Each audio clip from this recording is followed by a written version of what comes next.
दोस्तों कुवैत की कुछ बड़ी और इम्पोर्टेंट जो अपडेट आ रही है वो आप तक पहुंचाने वाले हैं। आप लोगों से गुजारिश है वीडियो को शुरू से लेकर आखिर तक जरूर से देखें। दोस्तों वीडियो लाइक भी जरूर कर दें।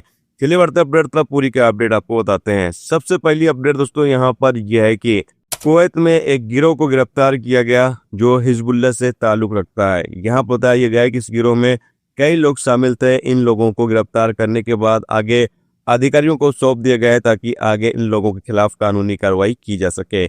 इसके अलावा दोस्तों के लिए अपडेट यहाँ पर यह है कि कुवैत एमओआई की तरफ से बताया गया है कि पिछले 24 घंटे के दौरान कुवैत के ऊपर 20 बैलिस्टिक मिसाइलें और 9 ड्रोन हमला किया गया, जिसमें किसी के हताहत होने की कोई भी खबर नहीं है।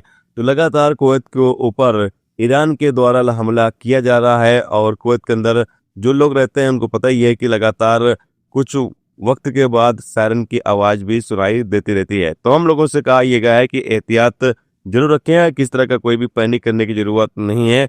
जो भी मिसाइल और ड्रोन कुवैत की तरफ आते हैं उनको मार गिराया जाता है। जबकि यहाँ पर एमओआई कहना यह भी है कि कहीं पर भी आपको ड्रोन या मिसाइल का मलबा नजर आए तो आप इसकी जानकारी 112 पर कॉल करके एमओआई की टीम को या यूं कह लें कि सिविल डिफेंस की टीम को आप इसकी जानकारी दे सकते हैं। इसके अलावा दोस्तों आपको बता दें कि इमरजेंसी अलर्ट मैसेज भी अब आपके मोबाइल फोन पर जारी होगा। जैसे कि आप सामने स्क्रीन पर देख सकते हैं, कुछ इस तरीके से आपके मोबाइल फोन पर इमरजेंसी अलर्ट मैसेज भी जारी होगा।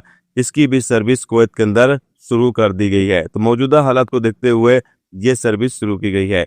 इसके अलावा दोस्तों अपडेट यहाँ पर यह है कि कुवैत के मौसम डिपार्टमेंट की तरफ से कहा यह गया कि कुवैत के अंदर आने वाले दिनों में भारी बारिश होगी। तमाम लोगों से कहा यह गया है कि तमाम लोग एहतियात करें, ऐसे रास्तों या ऐसे इलाकों से न गुजरें जहां पर पानी का बहाव ज्यादा हो। और अभी भी कुवैत के अंदर बारिश लगातार कुछ कुछ इलाकों में ज्यादा, कुछ इलाकों में थोड़ी बहुत हो रही है। तो तमाम लोगों से कहा यह गया है कि एहतियात जरूर रखें।